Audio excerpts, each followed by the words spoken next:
relatives, guides and mountaineers have marked the first anniversary of an avalanche that killed 16 Sherpas on Mount Everest. The guides died in an area just above base camp at 5,800 m, 19,000 feet. The avalanche was the worst accident in modern history on the world's highest peak. As a mark of respect, climbing was suspended for the day on Saturday. Services were also held at base camp and in Nepal's capital, Kathmandu. Monks held prayers with relatives of those who died.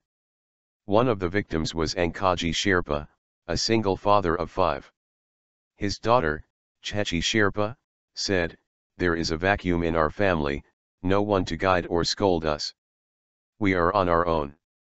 At base camp, members of the British Army's Gurkha brigade, which is made up of Nepalese soldiers, took part in a commemoration ceremony on Saturday.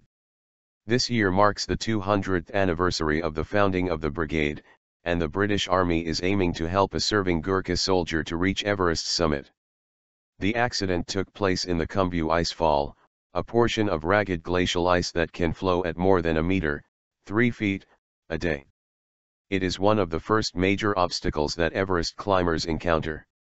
After the tragedy, Mount Everest's 2014 climbing season ground to a halt, and there were calls for greater compensation for Sherpas.